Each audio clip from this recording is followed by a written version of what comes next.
अस्सलाम वालेकुम। इस वीडियो में मैंने आपको ट्रस्ट वॉलेट से मुतल्लिक इन्फॉर्मेशन शेयर करनी है कि ट्रस्ट वॉलेट क्या होता है। बीइंग अ क्रिप्टो इन्वेस्टर आपको ट्रस्ट वॉलेट की ज़रूरत क्यों है और आप ट्रस्ट वॉलेट यूज़ कैसे कर सकते हैं, इसको आप सिक्योर कैसे कर सकते हैं। आप अपने फंड्स को क्या सेंट्रलाइज एक्सचेंज में रखें तो आपको फ़ायदा है या कि आप अपने पर्सनल वॉलेट्स में रखें तो आपको फ़ायदा है। इन दोनों के प्रोज एंड कॉन्स को चेक करने की कोशिश करेंगे इसी वीडियो में। लेकिन सबसे पहले ट्रस्ट वॉलेट क्या है, इसको मुख्तसर अल्फाज में अगर मैं बयान करना चाहूँ तो ट्रस्ट वॉलेट एक personal non custodial crypto wallet है, जस्ट लाइक मेटामास्क। अब नॉन कस्टोडियल का क्या मतलब है? नॉर्मली अगर आपके फंड्स किसी सेंट्रलाइज एक्सचेंज में पड़े होते हैं जैसे बाइनांस, OKX, यूबी वगैरह, तो वहां पे वो थर्ड पार्टी की कस्टडी में आपके फंड्स पड़े हुए हैं। वहां सिर्फ आपको यूजर नेम और पासवर्ड दे दिया जाता है जिसके जरिए आप लॉग इन करके अपने फंड्स को एक्सेस करते हैं, ट्रेड करते हैं, बाय करते हैं, सेल करते हैं, विड्रा लेते हैं, डिपॉजिट करते हैं। ये सारी चीज़ें वाया यूज़र नेम पासवर्ड। जबकि ये जो नॉन कस्टोडियल वॉलेट्स होते हैं ये सिर्फ और सिर्फ उस डिवाइस के ऊपर महफूज होते हैं जिसके ऊपर आपने ये वॉलेट क्रिएट किया होता है या आप उसको यूज कर रहे होते हैं। तो इसकी सिक्योरिटी की सारी जिम्मेदारी आपके ऊपर होती है। अब ये पर्सनल वॉलेट की क्यों जरूरत है आपको बीइंग अ क्रिप्टो इन्वेस्टर? जैसे मैंने आपको कहा कि सेंट्रलाइज एक्सचेंजेस में आपके जो फंड्स होते हैं वो फंड्स उनकी कस्टडी में होते हैं, सिर्फ आपको यूजर नेम पासवर्ड देके उसकी एक्सेस दी जाती है। अब अगर सेंट्रलाइज एक्सचेंज हैक हो जाती है या centralize exchange for any reason आपका अकाउंट सस्पेंड कर देती है, आपके किस गवर्नमेंट के कहने पे या किसी और थर्ड पर्सन के कहने पे आपके फंड्स को फ्रीज कर सकती है। अब ये सारे इश्यूज जो हैं, चूंकि फंड्स आपके अपने पास नहीं है, किसी के पास है, तो वो उसकी डिस्क्रिप्शन है, ये उसकी मर्जी है कि वो आपके साथ किस तरह का बर्ताव करता है।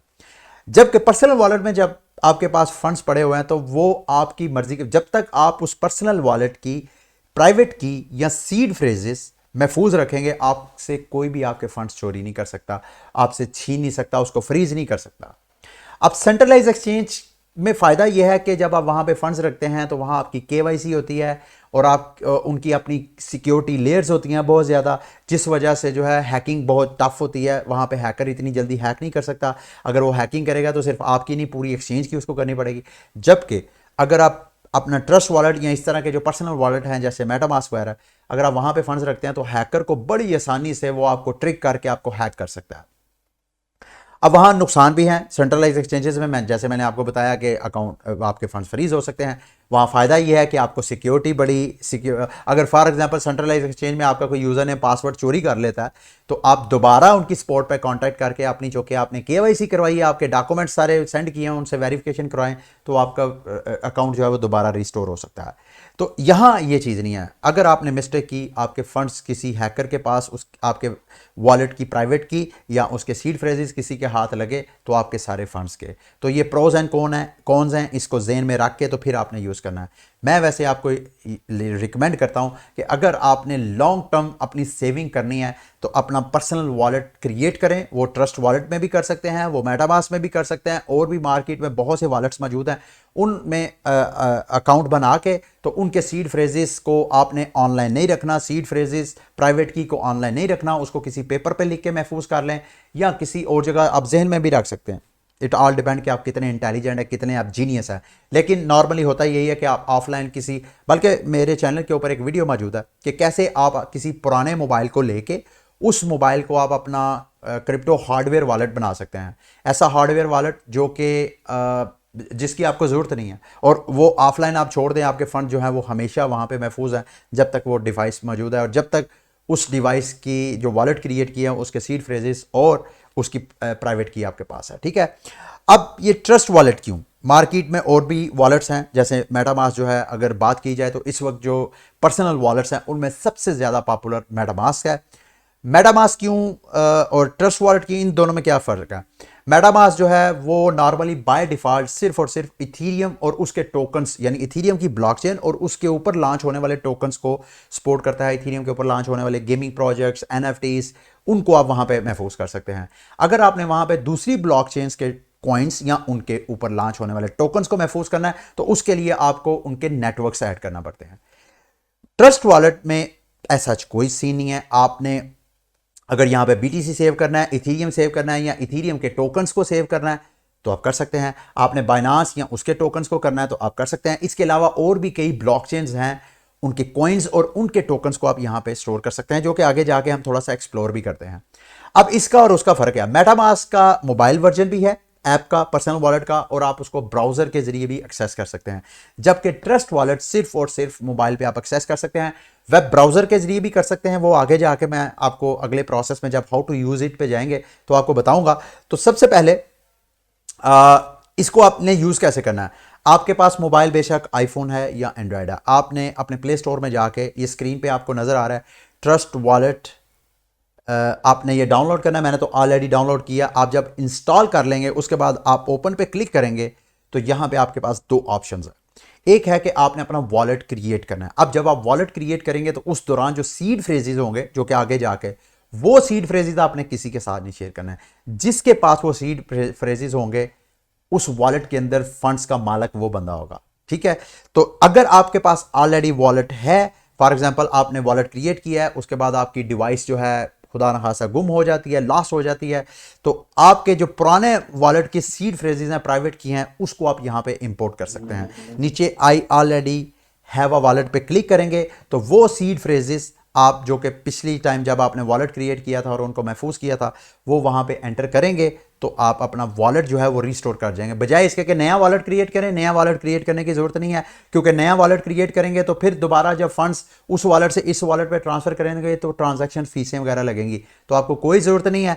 आपने यहाँ पे वॉलेट जो है वो इंपोर्ट करना है। लेकिन अभी चूंकि हमने वॉलेट क्रिएट करना है तो वॉलेट क्रिएट न्यू वॉलेट के ऊपर क्लिक करेंगे। यहाँ पे इनकी पॉलिसी एंड टर्म्स हैं, वो आप पढ़ना चाहें आप पढ़ सकते हैं।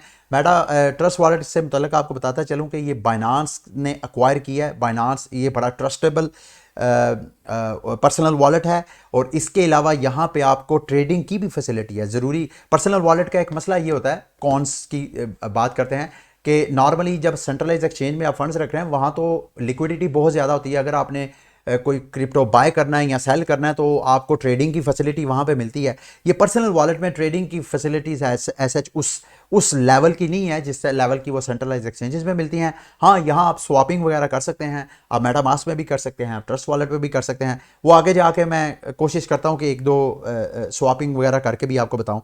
लेकिन चलें, अब कंटिन्यू पे क्लिक करूँगा तो यहाँ पे आपको वो सारी इंफॉर्मेशन दे रहा है कि आपने अपने वॉलेट का कैसे बैकअप करना है। इन तीनों को आपने ये चेक मार्क करना है कि भाई ठीक है, मुझे ये सारी समझ आ गई है जो आप मुझे बताना चाहते हैं।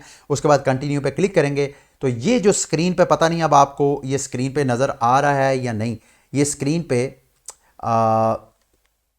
ये शायद सिक्योरिटी की वजह से मेरी स्क्रीन पे नज़र ना आ रहा हो, लेकिन ये आपने ये मैंने स्क्रीनशॉट ले लिया इसका। यहाँ पे आपने ये जो सीक्रेट फ्रेजेस हैं इनको सीड फ्रेजेस बोलते हैं। इन सीड फ्रेजेस की वजह से कोई बंदा भी चाहे तो ये वॉलेट रिस्टोर कर सकता है जो मैं इस वक्त क्रिएट कर रहा हूं। तो आपने ये किसी के साथ शेयर नहीं करना। यहां पे आपने ये सारे नोट करने हैं किसी जगह पे, कोशिश करें ऑफलाइन ही रखें। यहां पे जैसे ही आप इन सीड फ्रेजेस को नोट कर लेंगे तो नेक्स्ट स्टेप आपने इनको वेरीफाई करना है। एक चीज यहां मैं आपको दोबारा क्लियर करता चलूं कि जब आप वॉलेट क्रिएट कर रहे हो तो उस दौरान जो वेरिफिकेशन या जब आपने दोबारा रीस्टोर करना है, किसी और डिवाइस में अपने वॉलेट को रीस्टोर करना है, तो जो तरतीब सीड फ्रेजेस के अल्फाज की, वर्ड्स की दी गई है उसी तरतीब में आपने लिखना है। और अगर स्पेलिंग की एक भी मिस्टेक हुई तो आपका वॉलेट रीस्टोर नहीं होगा। तो स्पेलिंग को भी मेक श्योर करना है, कोई कैपिटल लोअर कैस ना हो, कोई स्पेलिंग है कि आगे पीछे ना हो, एग्जैक्ट उसी तरतीब और उन्हीं स्पेलिंग के साथ हो। ठीक है, ये मैंने दोबारा वेरिफिकेशन के लिए कर दिया। कंटिन्यू पे क्लिक करूंगा। जैसे ही मैं क्लिक करूंगा तो ये आपको स्क्रीन पे नज़र आ रहा है कि मेरा वॉलेट जो है वो क्रिएट हो गया। अच्छा, इस हवाले से बड़ा अच्छा किसी ने क्वेश्चन किया है मेरे से कि सर अगर ट्रस्ट वॉलेट में जो हम वॉलेट क्रिएट करते हैं तो अगर ट्रस्ट वॉलेट कल को बंद हो जाता है या ट्रस्ट वॉलेट की सर्विस नहीं रहती तो फिर हमारे फंड्स का क्या बनेगा। ये बड़ा इंटरेस्टिंग क्वेश्चन है। देखिए, आपने जब वॉलेट क्रिएट करना है तो उसके सीड फ्रेजेस सिर्फ आपके पास होने चाहिए। आप थोड़ी देर के लिए इमेजिन करें, इस वीडियो में जो मैंने ट्रस्ट वॉलेट पे अपना वॉलेट क्रिएट किया, क्रिप्टो वॉलेट, उसको मैं अब आपके सामने मेटामास्क में ऐड करके दिखाता हूं कि इन केस कि अगर ट्रस्ट वॉलेट नहीं रहता, मेटामास्क है या मेटामास्क के अलावा कोई भी और वॉलेट है, आप वही सेम सीड फ्रेजेस को आप किसी भी और दीगर जो क्रिप्टो वॉलेट्स हैं उसमें ऐड कर सकते हैं। अभी ये मेटामास्क जो है ऐड होता है, ये सीड फ्रेजेस जो है मैंने कॉपी किए हुए थे यहाँ से, इनको ऐसे मैं कॉपी करता हूं जब तक वो मेटामास्क इंस्टॉल होता है। जैसे इंस्टॉल होगा देखिएगा वही ट्रस्ट वॉलेट का जो वॉलेट है वो मैं यहाँ मेटामास्क में इंपोर्ट करूंगा और आपको वही सेम टू सेम आपके फंड्स यहां पे शो हो रहे होंगे। ये देखें यहां पे इंस्टॉल हो गया। अब यहां पे मैंने इसको क्लिक करना है और यहां पे आके मैंने वॉलेट क्रिएट नहीं करना, अब मैंने यहां पे अपना वॉलेट इंपोर्ट करना है। ये आपने मेक श्योर करना है। यहां पे आके गेट स्टार्टेड, इंपोर्ट वॉलेट। अब आपने ट्रस्ट वॉलेट का वॉलेट अगर किसी भी और मोबाइल वॉलेट में डालना है या ब्राउजर वॉलेट में डालना है तो वहां जाके आपने इंपोर्ट करना है। इंपोर्ट पे क्लिक करें, या इनकी इंस्ट्रक्शंस हैं उसको एग्री करें और यहां पे वो सीड फ्रेजेस आप कॉपी करें और यहां शो करें। ये देखिए एग्जैक्टली वही सीड फ्रेजेस हैं और यहां पे आप पासवर्ड अपना रख लें। पासवर्ड रख के ओके इंपोर्ट पे क्लिक करें। अब वो आपके सारे फंड्स, सारे आपका बैलेंस जो है यहां पे आपको ये देखें ये डन हो गया और ये वो सेम बैलेंस जो है यहां पे आपका वो वॉलेट सारा है। अब यहां पे चूंकि मैंने आपको कहा बाय डिफॉल्ट मेटामास्क जो है वो इथीरियम को सपोर्ट करता है तो इथीरियम यहां पे है। अब चूंकि मेटामास्क में तो इथीरियम नहीं है, उधर बाइनांस स्मार्ट चेन के भी टोकन हो गए, बीटीसी भी होगा, ये सारे जिस वॉलेट में आपने इंपोर्ट करना है ये देखना है कि वो वॉलेट वो नेटवर्क सपोर्ट करता है या नहीं। जैसे कि मेटामास्क फिलहाल इथीरियम सपोर्ट कर रहा है। अब यहां पे अगर आपने बाइनांस स्मार्ट चेन के टोकन को एक्सेस करना है तो यहां पे आपने नेटवर्क ऐड करना है। ऐड नेटवर्क पे क्लिक करके बाइनांस स्मार्ट चेन को ऐड करें, इसी तरह पॉलीमेटिक को ऐड करें, इसी तरह एवलांच को ऐड करें, इसी तरह जो सारे नेटवर्क्स हैं उन नेटवर्क्स को आप यहां पे ऐड करेंगे तो उनके टोकन्स जो आपके ट्रस्ट वॉलेट में थे वो आपको यहां पे मेटामास्क में शो हो जाएंगे। ठीक है। अब यहां पे एक चीज मैंने आपको बतानी है। ट्रस्ट वॉलेट में आपने अगर ट्रांजैक्शन करनी है इथीरियम की या इथीरियम के ऊपर लॉन्च होने वाले टोकन्स की तो आपके ट्रस्ट वॉलेट के अंदर ईथ टोकन होना चाहिए। इसी तरह अगर आपने बाइनांस या बाइनांस के ऊपर लॉन्च होने वाले, बाइनांस स्मार्ट चेन के ऊपर लॉन्च होने वाले टोकन्स की ट्रेडिंग या स्वैपिंग करनी है तो उसके लिए आपकी बाइनांस स्मार्ट चेन, ये दो बाइनांस ये स्क्रीन पे आपको नजर आ रहा है, बीएनबी और बीएन स्मार्ट चेन, आपके पास उस ट्रांजैक्शन को प्रोसेस करने के लिए, गैस फीस पे करने के लिए आपके पास स्मार्ट चेन में बैलेंस होना चाहिए। इसी तरह अगर इथीरियम या उसके टोकन्स को करना चाहिए तो आपके पास ईथ होना चाहिए। इसके अलावा ये आप ऊपर टॉप राइट साइड पे अगर क्लिक करेंगे, जो दो आपको बार नजर आ रही हैं उनके ऊपर क्लिक करेंगे तो यहां पे आप उन टोकन्स को भी ऑन कर सकते हैं जो कि यहां लिस्ट में नहीं है। यहां पे आप एल्गोरांड और एल्गोरांड के ऊपर लॉन्च होने वाले टोकन्स, ये सारे वो कॉइन्स हैं जिनकी, इसी तरह बीटीसी कैश, इसी तरह सीलो या सीलो के ऊपर लॉन्च होने वाले टोकन्स के लिए आपको चाहिए कि आपके पास सीलो का बैलेंस होना चाहिए। इसी तरह कॉस्मोस या कॉस्मोस के ऊपर लॉन्च होने वाले प्रोजेक्ट की अगर आपने स्वैपिंग करनी है या डिपॉजिट या विड्रॉवल लेना है तो उसके लिए आपको आइटम टोकन चाहिए। इसी तरह किसी भी ब्लॉकचेन या उसके ऊपर लॉन्च होने वाले टोकन्स की आपने ट्रांजैक्शन करनी है तो आपके पास उस ब्लॉकचेन का बैलेंस होना लाजमी चाहिए। ये चीज़ आप ये देखें ऑलमोस्ट हर टॉप ब्लॉकचेन यहाँ पे मौजूद है। आप यहाँ पे हाँ ये देखें LTC, आप यू नेम द, इस ट्रस्ट वॉलेट मुझे इस वजह से पसंद है क्योंकि मेटामास्क में बहुत लिमिटेड आप वॉलेट्स वगैरह फंड्स वगैरह सेव कर सकते हैं, जबकि ट्रस्ट वॉलेट के ऊपर ऑलमोस्ट ये देखें पोल्का डॉट और पोल्का डॉट के ऊपर लॉन्च होने वाले टोकन्स को आप यहां पे सेव कर सकते हैं। पॉलीमेटिक के ऊपर लॉन्च होने वाले टोकन्स को आप यहां पे सेव कर सकते हैं। तो शायद ही मार्केट में ऐसे कोई टॉप प्रोजेक्ट्स हों जो जिनको आप ट्रस्ट वॉलेट में महफूज ना कर सकते हो, तो आप इस तरह उनको महफूज कर सकते हैं। ठीक है। अच्छा, अब नेक्स्ट स्टेप है कि आपने ट्रस्ट वॉलेट के अंदर फंड्स कैसे लेके आने हैं। फॉर एग्जाम्पल यहां पे दो तरीके से फंड्स आ सकते हैं। एक तो जेन्युइन, जिस आप क्रिप्टो करेंसी को यहां पे सेव करना चाहते हैं उसको यहां पे डिपॉजिट कर सकते हैं, या आप उसका रैप टोकन सेव कर सकते हैं।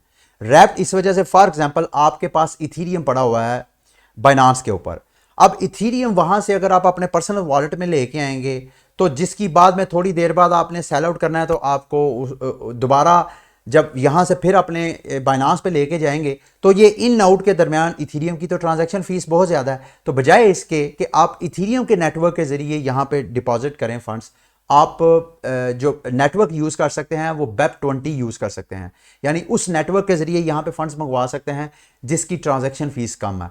तो उससे ये होगा कि आपको जेन्युइन इथीरियम नहीं मिलेगा लेकिन उसके बदले रैप्ड इथीरियम मिल जाएगा। यहां पे WETH लिखा आपको नजर आ जाएगा। ठीक है। तो इसका मतलब यह है कि जब आप वापस लेके जाएंगे तो आपको वहां पे नेटवर्क पे जाके दोबारा इथीरियम मिल जाएंगे।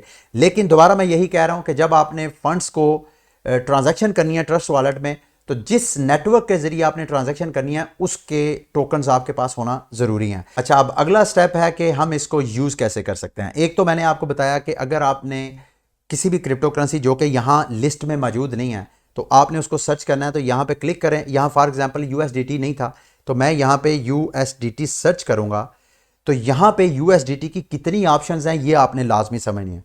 सबसे पहले ये सबसे ऊपर वाला जो USDT है वो ERC20 का टोकन है। अगर तो आपने ERC20 नेटवर्क के जरिए यहां पे डिपॉजिट करना है तो आपने ERC20 को एक्टिवेट करना है।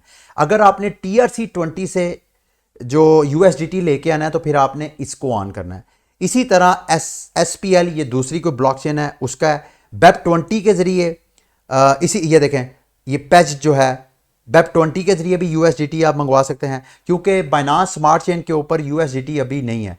बाइनांस स्मार्ट चेन के ऊपर उनका अपना स्टेबल कॉइन है BUSD।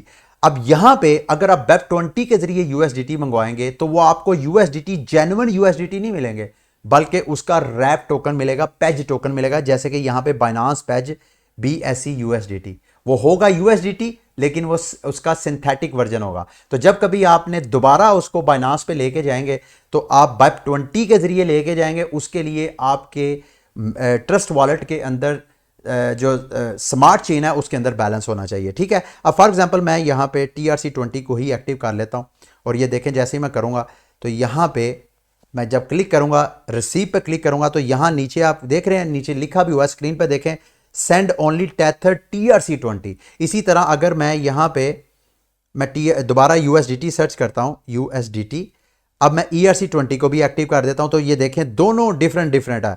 ये वाला मैं करूंगा तो यहां पे रिसीव पे क्लिक करूंगा तो यहां पे लिखा हुआ आ रहा है सेंड ओनली टेथर, जो कि ERC20 है। तो जब आपने ये करना है तो ये नेटवर्क को लाजमी आपने फोकस करना। अब यहां पे आपने फंड्स कैसे लेके आने हैं, तो हम BNB ही की मिसाल लेते हैं।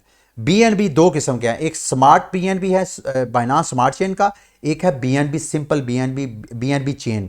यहां पे मैं क्लिक करता हूं तो यहां नेटवर्क का आपने बड़ी केयर करनी है। यहां रिसीव पे क्लिक करूंगा तो ये नीचे आपको नजर आ रहा है send only BNB to this address, not smart chain के जरिए आपने नहीं, बाइनांस स्मार्ट चेन के जरिए यहां फंड्स नहीं आपने मंगवाने हैं। तो यहां से एड्रेस को मैं कॉपी करूंगा और यहां बाइनांस मेरे पास अगर खुला होगा तो यहां बाइनांस से मैं BNB सिर्फ आपको दिखाने के लिए यहां से विड्रॉवल लूंगा छोटी सी।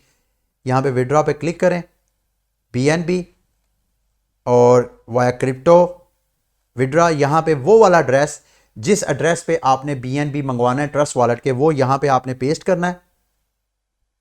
यहां पे नेटवर्क कौन सा चूज करना है, चूंकि मैंने जो उधर किया था वो बाइनांस चेन था, बाइनांस स्मार्ट चेन नहीं था। अगर दोनों को आपने दोनों के फर्क को लाजमी समझना है। बाइनांस स्मार्ट चेन पे उसी वक्त आपने BNB लेके आना है। अगर आपने ट्रस्ट वॉलेट में कोई बाइनांस के टोकन्स की कोई स्वैपिंग करनी है, कोई उसकी विड्रॉवल वगैरह लेनी है तो उसके लिए आपको चाहिए। अगर आपने BNB स्टेक करना है, BNB की स्टेकिंग की ऑप्शन भी है ट्रस्ट वॉलेट के ऊपर, अगर आपने स्टेक करना है तो फिर आपने BNB मंगवाना है। फिर आपने BNB जो है वो BEP2 पे मंगवाना है, BEP20 पे नहीं मंगवाना। तो अभी मैं BEP2 को क्लिक करूंगा, ओके करूंगा और यहां पे मेमो, ये बात ध्यान में रखिएगा, अगर तो आपने किसी सेंट्रलाइज एक्सचेंज में फंड्स को लेके जाना है तो वहां पे आपको मेमो की जरूरत होती है, क्योंकि ट्रस्ट वॉलेट में कोई मेमो की जरूरत नहीं है। और वहां पे मेमो की क्यों जरूरत पड़ती है, क्योंकि कई यूजर्स का एक ही वॉलेट होता है, तो हर यूजर को अलग अलग आइडेंटिफाई करने के लिए हर यूजर का अलग अलग मेमो नंबर होता है। तो चूंकि ट्रस्ट वॉलेट में वॉलेट के ओनर ही आप हैं तो इस वजह से आपको वहां मेमो की जरूरत नहीं है। तो हम यहां पे मेमो की ऑप्शन जो है वो खत्म कर देंगे। तो BNB यहां जो मेरे पास बैलेंस है जो मैं ट्रांसफर कर सकता हूं वो 0.1 कर सकता हूं। यहां विड्रॉ पे क्लिक करूंगा, कंफर्म पे क्लिक करूंगा, ओके पे क्लिक करूंगा तो यहां मैं वेरिफिकेशन करना चाहूंगा। यहां से मेरी विड्रॉवल जो है वो लग गई है। थोड़ी देर तक जब तक बाइनांस इसको प्रोसेस करता है, आप देखिएगा, ये देखें यहां से मेरी अप्रूवल जो है वो विड्रॉवल की चलेगी है, यहां से निकल के वो आएगी यहां BNB में। तो यहां पे अगर आप चाहें तो आप QR कोड के जरिए भी कर सकते हैं, आप चाहें तो यहां कॉपी एड्रेस करेंगे तो थोड़ी देर में अभी मेरे पास BNB आ जाएगा। अब ये BNB जब आएगा तो यहां पे आप ऊपर स्क्रीन पे आपको नजर आ रहा है, यहां पे आप स्टेकिंग भी कर सकते हैं। क्योंकि अभी मेरा बैलेंस नहीं आया तो यहां स्टेक पे मैं क्लिक करूंगा तो यहाँ जितना मेरा BNB होगा उसको मैं स्टेकिंग पे क्लिक करूँगा, चूँकि मेरे पास अभी बैलेंस नहीं है तो स्टेक पे ऐसे क्लिक करूँगा तो मुख्तलिफ किस्म के जो यहाँ पे वैलिडेटर्स हैं उन वैलिडेटर्स को मैं अपना BNB डेलीगेट कर सकता हूँ। अगर करूँगा तो साथ जितना पर एनम रिवॉर्ड मिलेगा वो रिवॉर्ड भी सारा लिखा हुआ है, ठीक है। नॉर्मली ये ट्रस्ट वॉलेट की जो अपनी स्टेकिंग है ये ज़रा इसकी सिक्योरिटी है हाई होती है, मैं आपको यही रिकमेंड करूँगा स्टेकिंग के लिए, आप यही करिएगा। दूसरा, अगर आपने ट्रांजैक्शंस के लिए ट्रस्ट वॉलेट में ट्रांजैक्शन, ये देखें मेरा वहाँ से जो मैंने बाइनांस से विड्रॉवल ली थी वो यहाँ मेरे पास आ गई है, ठीक है। तो ये देखिए ये मेरे पास बैलेंस आ गया। अच्छा, अब अगला स्टेप है कि यहाँ से मैं फंड्स को निकाल कैसे कर सकता हूँ, विड्रॉ कैसे कर सकता हूँ। तो इसी BNB को जिसको हमने डिपॉजिट किया था इसी को विड्रॉ करने की कोशिश करते हैं। इसी पे आप क्लिक करें तो यहाँ पे ऊपर आपको सेंड की ऑप्शन नज़र आ रही है। यहाँ पे आप जब सेंड पे क्लिक करते हैं तो ऊपर आपने वो एड्रेस पेस्ट करना है या उसके QR कोड को आपने स्कैन करना है जहाँ पे आपने विड्रॉवल लेनी है या जहाँ पे आपने फंड ट्रांसफ़र करने हैं। तो मैं यहाँ पे QR कोड यूज़ करूँगा, चूँकि बाइनांस से ही मैंने डिपॉजिट लिया था तो बाइनांस को ही विड्रॉ करेंगे। ये मेरी स्क्रीन पे आए तो इस वक्त मैंने बाइनांस ओपन करके कॉइन जो है वो BNB सेलेक्ट किया है और यहाँ पे नेटवर्क मैंने BEP2 किया है, मैंने BEP20 नहीं किया, क्योंकि BEP20 अगर मैं करूँगा तो BEP20 के लिए मेरे ट्रस्ट वॉलेट में BEP20 का बैलेंस होना चाहिए। चूँकि मेरे पास BEP20 का बैलेंस नहीं है तो इस वजह से मैं BEP2 ही करूँगा ताकि उसी चेन इधर से ही मेरी फीस जो है वो कटौती हो जाए। तो अभी मैं यहाँ पेस्ट के साथ जो स्कैन का ऑप्शन है यहाँ पे क्लिक करूँगा तो यहाँ पे मेरा एड्रेस जो है QR कोड उसको मैं स्कैन करूँगा ताकि मेरा एड्रेस, ये देखें फ़ौरन मेरा स्कैन हो गया। नीचे यहाँ आपने मेमो नंबर लाजमी लिखना है, ये मैं आपको बता रहा हूँ उन क्रिप्टो एड्रेसेस का जिनके एक से ज़्यादा यूज़र्स होते हैं, उनको जब मेमो नंबर दिया जाता है तो मेमो नंबर देंगे तो आपके अकाउंट्स में जो है फ़ंड जो है वो क्रेडिट होंगे। यहाँ मैं अपना मेमो नंबर देता हूँ ताकि एग्जैक्टली मेरे अकाउंट में ही फंड्स हैं। तो यहाँ पे कितना मैक्सिमम तो मैं नहीं कर सकता हूँ क्योंकि मैंने ट्रांजैक्शन फीस भी तो रखनी है। तो इसको 0.4 करके देखते हैं कि सेंड होता है या नहीं। नेक्स्ट स्टेज पे आपने कंफर्म पे क्लिक करना है। अगर आपको एरर आ जाए, ये देखें यहाँ से फंड जो है वो सेंड हो गए हैं। यहाँ से थोड़ा सा टाइम लगता है, बाइनांस आपको पता है वो थोड़ी देर बाद अकाउंट में प्रोसेस करता है। इसी तरह अगर ये फंड ट्रांसफ़र नहीं होते हैं तो आपने ये जहन में रख लेना कि शायद आप इस फंड को ट्रांसफ़र करने के लिए पीछे जो गैस फीस है वो आपके पास कम है। तो फॉर एग्जांपल अगर इथीरियम का कोई टोकन यूनिस्वाप मेरे पास है, अगर मैंने उसको यूनिस्वाप पे यहाँ फॉर एग्जांपल मैं यूनिस्वाप ये देखिए यूनिस्वाप को ERC20 और BEP20 अगर मैं करूँगा तो वो पेज्ड यूनिस्वाप का टोकन होगा, वो जेन्युइन नहीं होगा, ठीक है। अगर मैं यूनिस्वाप को कर लेता हूँ, अब मैं यूनिस्वाप को अगर यहाँ से सेंड करने लगूंगा तो वो मुझे एरर दे देगा, वो कहेगा जी कि आपके पास तो इथीरियम नहीं है। तो यूनिस्वाप को सेंड करने के लिए मुझे इथीरियम का बैलेंस चाहिए। इसी तरह BNB के ऊपर जो टोकन्स हैं उनके लिए BNB चाहिए। इसी तरह BTC या इसके ऊपर लॉन्च होने वाले कोई टोकन है अगर है तो उसको आपने करना है तो उसके लिए आपके पास BTC का बैलेंस होना चाहिए, ठीक है।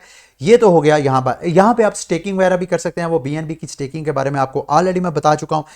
अब नेक्स्ट स्टेप है कि आप ट्रस्ट वॉलेट के अंदर आपके फंड्स आ गए तो कल को कभी आपने फॉर एग्जांपल आपके पास इथीरियम आ गया तो आपने इथीरियम की ब्लॉकचेन के ऊपर कोई टोकन स्वैप करना है तो आप क्या करेंगे, क्या आप दोबारा फंड जो है यहाँ से निकाल के एक्सचेंज में लेके जाएंगे वहाँ? नहीं, आप इसी ट्रस्ट वॉलेट के अंदर ये नीचे डिस्कवर की ऑप्शन नज़र आ रही है, यहाँ पे क्लिक करें। जो एंड्रॉयड फ़ोन है उधर दूसरी ऑप्शन होगी, वहाँ शायद ब्राउज़र की ऑप्शन होगी, तो वहाँ पर आपने क्लिक करके यहाँ सी ऑल पे क्लिक करना है और यहाँ सी ऑल पे क्लिक करेंगे DeFi के ऊपर तो यहाँ पे आप सर्च कर सकते हैं। और यहाँ फॉर एग्जांपल यूनिस्वाप है, आप इसके ऊपर क्लिक करेंगे तो आपका जो ट्रस्ट वॉलेट है वो उधर कनेक्ट हो जाएगा। अच्छा, दूसरी ऑप्शन जो मैंने आपको कहा था ना कि आप चूँकि ट्रस्ट वॉलेट का ब्राउज़र का ऐप नहीं है, आप सिर्फ मोबाइल पे ही इसको यूज़ कर सकते हैं। आप इसको एक और ऑप्शन है, उस ऑप्शन के ज़रिए आप अपने ट्रस्ट वॉलेट को बगैर किसी जगह फ़ंड ट्रांसफ़र किए हुए मोबाइल से बराह रास्त कनेक्ट कर सकते हैं। वो कैसे? आपने वापस आना है, इधर मैं वापस आता हूँ, ज़रा ट्रस्ट वॉलेट को वापस लेके जाता हूँ उधर ट्रस्ट वॉलेट पे मैं दोबारा आता हूँ। यहाँ पे आपने सेटिंग में आना है और सेटिंग में आके ये आपको ऑप्शन नज़र आ रही है वॉलेट कनेक्ट, आपने इसके ऊपर क्लिक करना है। जैसे ही आप क्लिक करेंगे तो न्यू कनेक्शन पे क्लिक करना है और अब आपने यहाँ पैनकेक स्वैप में आना है और पैनकेक स्वैप की यहाँ आपने कनेक्ट वॉलेट पे क्लिक करना है। जब आप कनेक्ट वॉलेट पे क्लिक करेंगे तो मोर पे आके क्लिक कीजिएगा, यहाँ आपको कनेक्ट वॉलेट नज़र आ रहा है।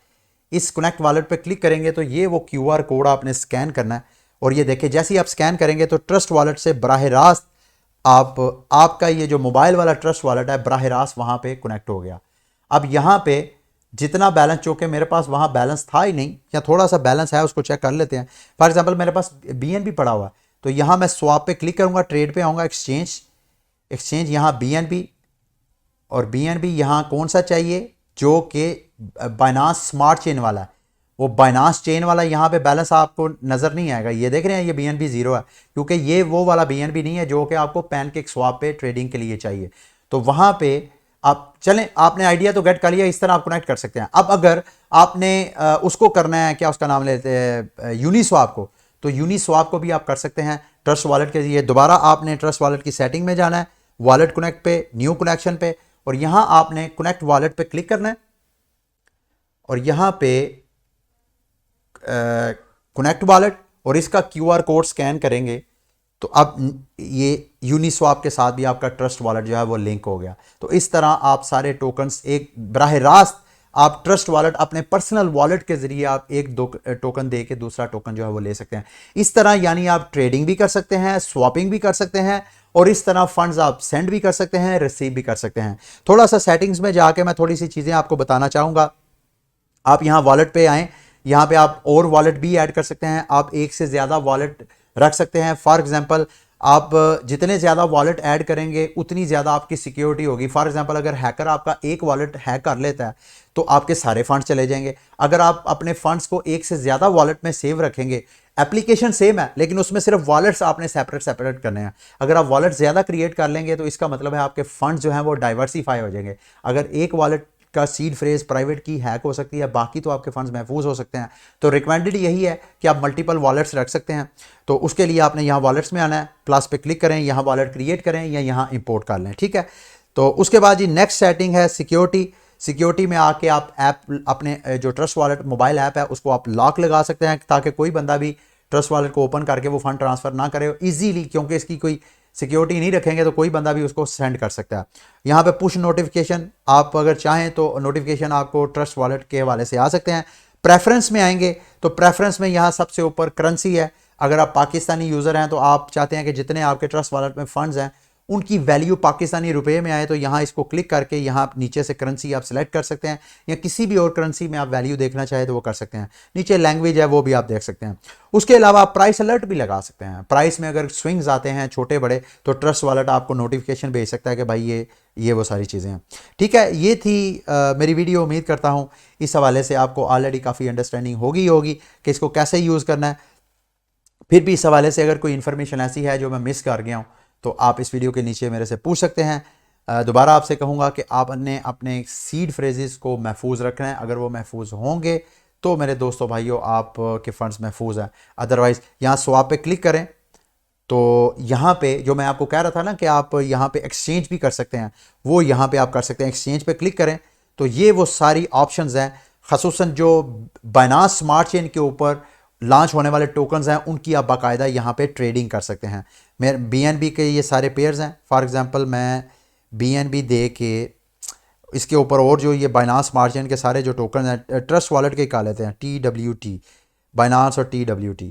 तो इस तरह मैं यहाँ पे चूँकि मेरा बैलेंस है तो मैं यहाँ पे बराह रास्त बाय और सेल भी कर सकता हूँ, ठीक है। इसके ये वो सारी ऑप्शन, यहाँ पे स्वैप भी कर सकता हूँ। BNB से यहाँ पे आऊँगा तो मैंने यहाँ पे BNB दे के TWT से स्वैप करना है, तो यहाँ पे मैं क्लिक करूँगा तो ये देखिएगा इस तरह ऑल पे क्लिक करूँगा। ये 100% मैं स्वैप करना चाहता हूँ।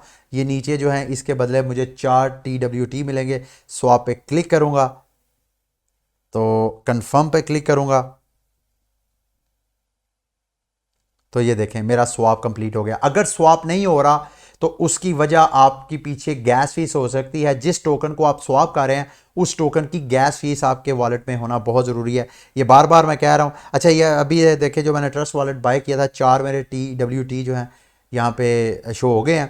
तो ये थी आज की वीडियो इस हवाले से, ट्रस्ट वॉलेट के हवाले से। अभी मैं वीडियो को एंड करता हूँ। अगली वीडियो तक के लिए मुझे इजाज़त दें। अल्लाह हाफिज़।